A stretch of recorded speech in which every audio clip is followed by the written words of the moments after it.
Hi everyone! Welcome back to my channel. And for today's video, andito po tayo sa Mendez, Cavite, Barangay Panungyan.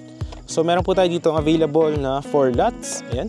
So isa pong 300 square meter, isang 204 at isang 201 square meter. At isa pang 300 square meter. So we are here, actually ngayon is 6 PM, no? So naghahanap kayo ng affordable na residential farm lot. Ayan. So meron tayong available dito. So tahimik po dito, no? And there is LTE signal and malapit lang. Nandiyan lang yung Barangay Panungyan Hall. And going to Tagaytay is around 12 minutes, no? 12 minutes to 14 minutes. Ayan. Tapos, if you are going naman for expressway, is meron daan dito malapit din. Diretsohin nyo paglabas is going to East West Road or Tagaytay Bypass Road. So, meron din daan papuntang Calax. So yan, meron tayo dito available na 4 lots, isang 300, 201, 204, tsaka isa pang 300. Yan.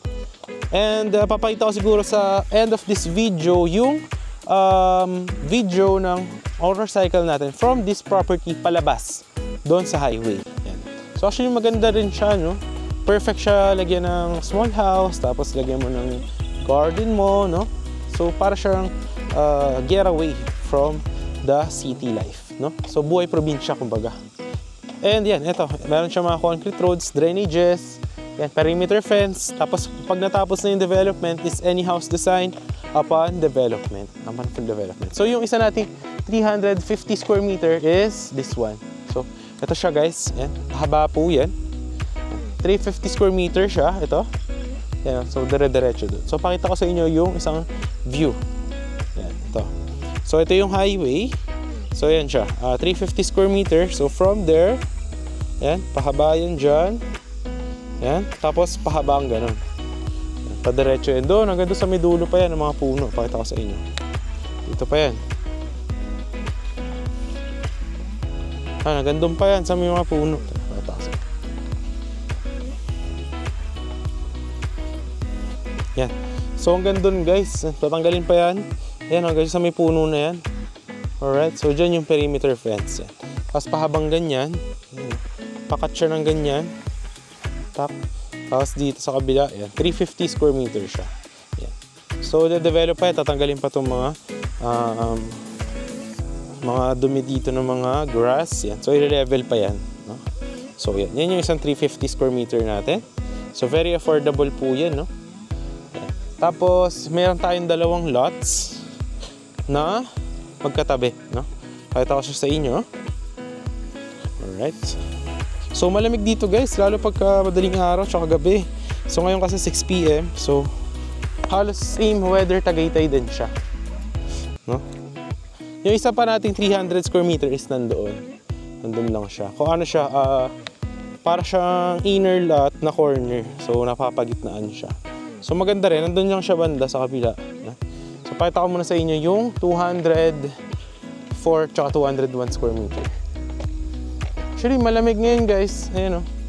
Wala kasi tayong dala na yung sensor na kung malamig ba yung paligid. But I think this is around 25 degrees, 24. Ayan. Malamig din dito. So, yan. Ito siya. Ito yung ating yan, bagong gawang concrete road. Ayan, makikita nyo naman. Ayan siya. Tapos ito na mismo, yung 204. Yan, pakita ko sa inyo. Yan. So, dito yung highway natin. Ito yung 204 square meter. Yan.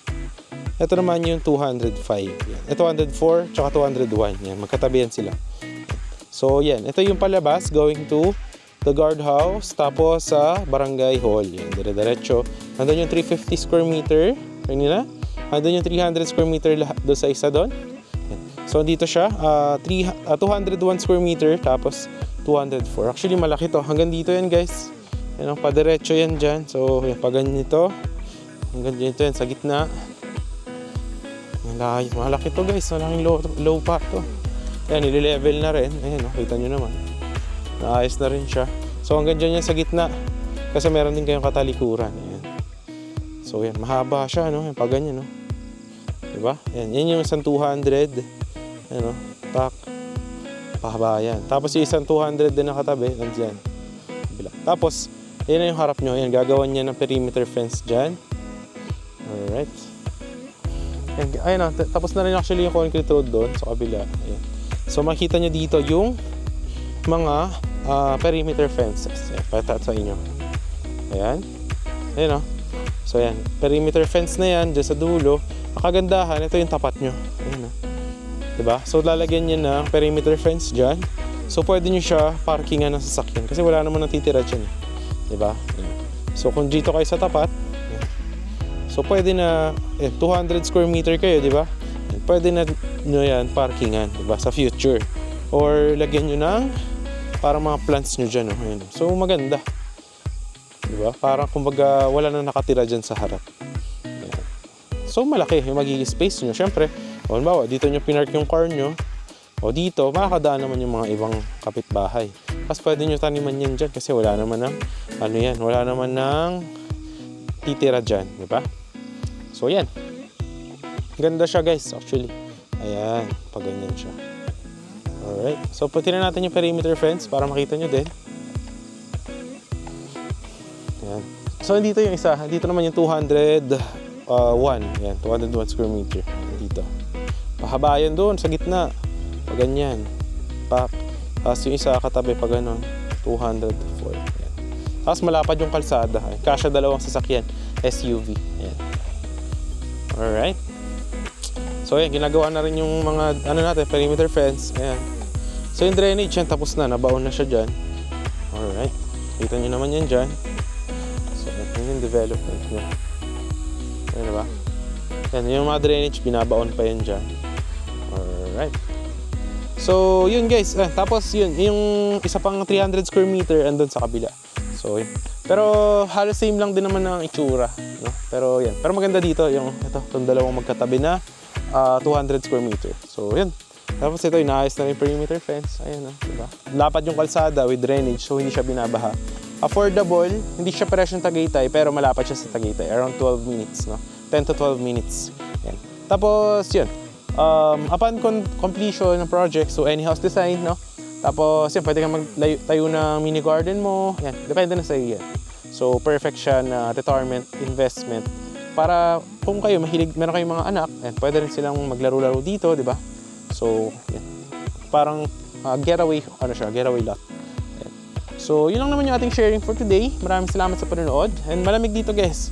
No? Lalo pagka, yung taglamig na, mga pa-December. Yan, January, November, yan, malamig dito. Ngayon, malamig din dito kahit summer. So, yun, maraming salamat sa panonood, guys. No? So, if interested ka, maganda rin yung 350 square meter actually. No?